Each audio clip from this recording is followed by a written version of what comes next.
মৃতদেহ উদ্ধার হোক এখান থেকে, কিন্তু আমি জায়গা ছেড়ে যাবো না।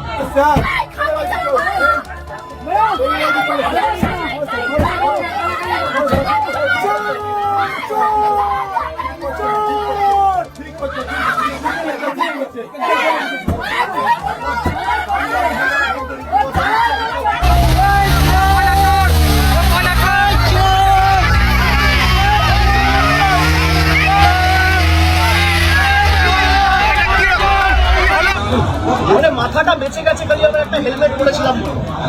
আমার এখানে যারা সহকর্মীরা ছিল এরা বুদ্ধি খাটিয়ে একটা হেলমেট জোগাড় করে রেখেছিল, বললো দাদা এটা মাথায় পড়ে নি।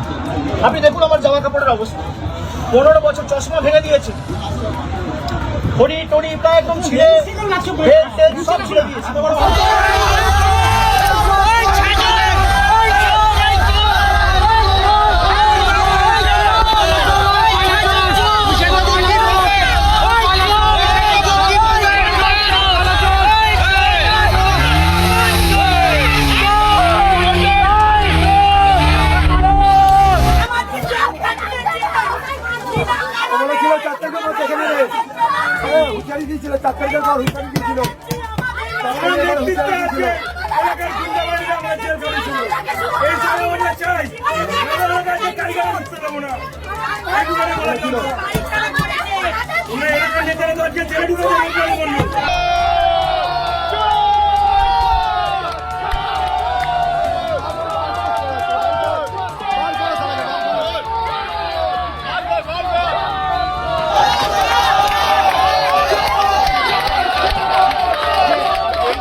এই ছেলেগুলো, এই বখাটে ছেলেগুলো যাদের পেটে ঘুষি মারলে কখো বেরোবে না, আমাকে বাইরে থেকে স্লোগান দিচ্ছে চোর।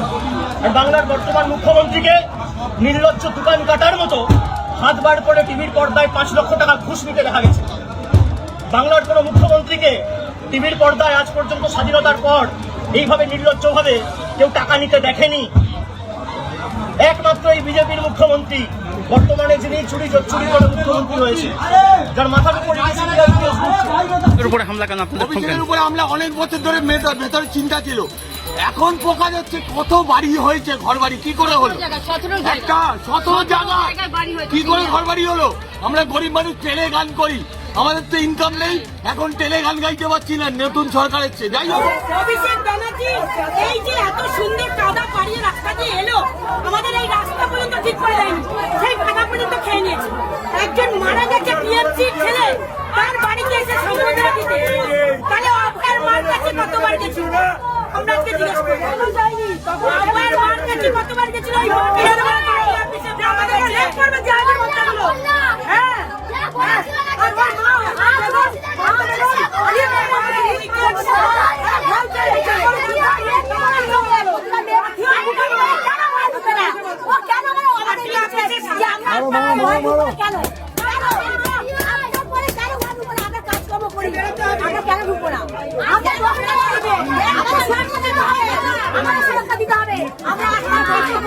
মার খেয়েছি, জেল খেটেছি, বাড়ি ছাড়া হয়েছি, এবার নিজের জানটা দিয়ে দেবো, ওকে মারতে হলে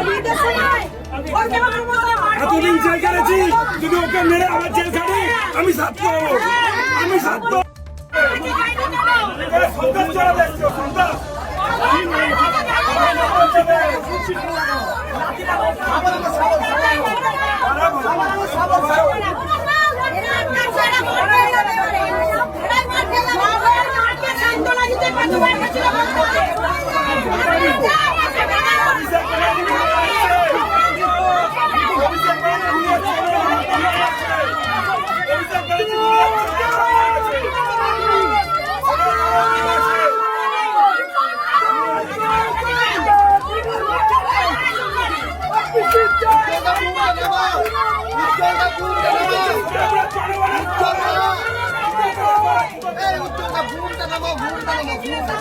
কি বলবেন, মানে কি পরিবারের পাশে থাকবেন? আমি দেখা করতে এসেছিলাম, কিন্তু এই পরিস্থিতিতে আমি পরিবারের বৃদ্ধ বাবাকে ছেড়ে দিতে পারবো কিচ্ছু নেই। এবং আমার কাছে হোয়াটসঅ্যাপ রয়েছে, হোয়াটসঅ্যাপের কমিউনিকেশনের স্ক্রিনশট রয়েছে। দেখুন, এখানে মিডিয়া রয়েছেন, তাও চাল ভাঙার চেষ্টা, ঘর ভাঙার চেষ্টা, দেওয়াল প্রায় ভেঙে দেয়, জানলা দরজা ভেঙে দেয়। আমি আমার কাছে সব রেকর্ড রেখে দিয়েছি। পুরো ঘটনাটা ভিডিওগ্রাফি হয়েছে, পুরো ঘটনাটার ভিডিওগ্রাফি হয়েছে। হোয়াটসঅ্যাপের মাধ্যমে জেলা পুলিশ সুপার, আইসি সবাইকে আগে থেকে অ্যালার্ট করা হয়েছে যে এখানে কিছু বহিরাগত লোকেরা জমায়েত করেছে, আপনারা ফোর্স পাঠান, ব্যবস্থা নেই। একজন পুলিশের প্রতিনিধি নেই, একজন। আমরা ভয় পাওয়ার লোক সিপিএমের 34 বছরের অপশাসনের নামে তৃণমূলের মাথা নষ্ট করেনি। বিজেপি যদি ভাবে ধমকে চমকে আমরা ঘরে ঢুকে যাব, তারা মূর্খের স্বর্গে বাস করছে। কিন্তু যে পরিস্থিতি আজকে এরা তৈরি করেছে, আমার মনে হয় সিপিএম এর বা ওই মধ্যযুগের বর্বরতাও এদের কাছে লজ্জা পাবে। যেভাবে মানে মাথাটা বেঁচে গেছে খালি আমরা একটা হেলমেট পরেছিলাম। আমার এখানে যারা সহকর্মীরা ছিল এরা বুদ্ধি খাটিয়ে একটা হেলমেট, দুটো হেলমেট জোগাড় করে রেখেছিল, বললো দাদা এটা মাথায় পড়ে নি। আপনি দেখুন আমার জামা কাপড়ের অবস্থা, 15 বছর চশমা ভেঙে দিয়েছে, ঘড়ি টড়ি প্রায় একদম ছিঁড়ে সব ছিঁড়ে দিয়েছে। পুলিশ কোথায়? পুলিশ নেই। আমি সংবাদ মাধ্যমের প্রতিনিধিদের বলবো যে এই প্রশ্নগুলোই আপনাদের তোলা উচিত।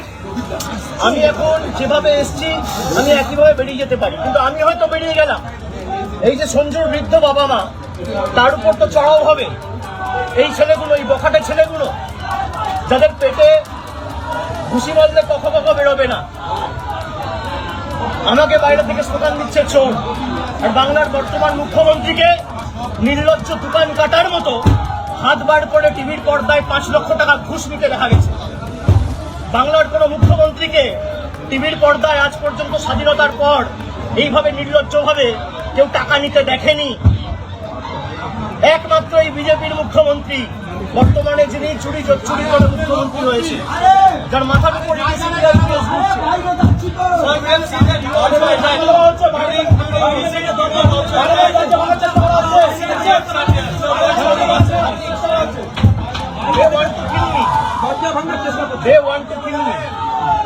এরা আমাদের প্রাণে মারতে চায়। মেরে দিক, আমার মৃতদেহ উদ্ধারক এখান থেকে, কিন্তু আমি জায়গা ছেড়ে যাবো না। আমি সঞ্জুর বৃদ্ধ বাবা মাকে এই অবস্থায় ছেড়ে যাবো না যতক্ষণ না ফোর্স এসে রিকভার করবে। আমাদের এখানে যারা প্রতিনিধিরা রয়েছে, আমি বলবো থানায় আবার ফোন করো, মেসেজ করো, ফোর্সের জন্য রিকোয়েস্ট করো। উজ্জ্বলতা হারিয়ে গেছে, স্পট পড়ে গেছে, ব্রণ ভর্তি, তাই আর দেরি না করে আজই আসুন রায়গঞ্জের চণ্ডীতলায় হেলথ প্লাস মাল্টি স্পেশালিটি ক্লিনিকে এবং এখানে পান অভিজ্ঞ ডাক্তার দ্বারা ফ্রি স্কিন টেস্ট। আরো বিস্তারিত জানতে যোগাযোগ করুন 9674895169 এই নম্বরে।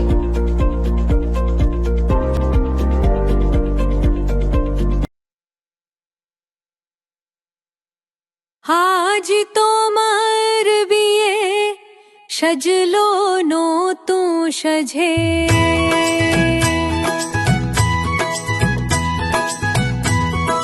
সবার মনেতে আনন্দ,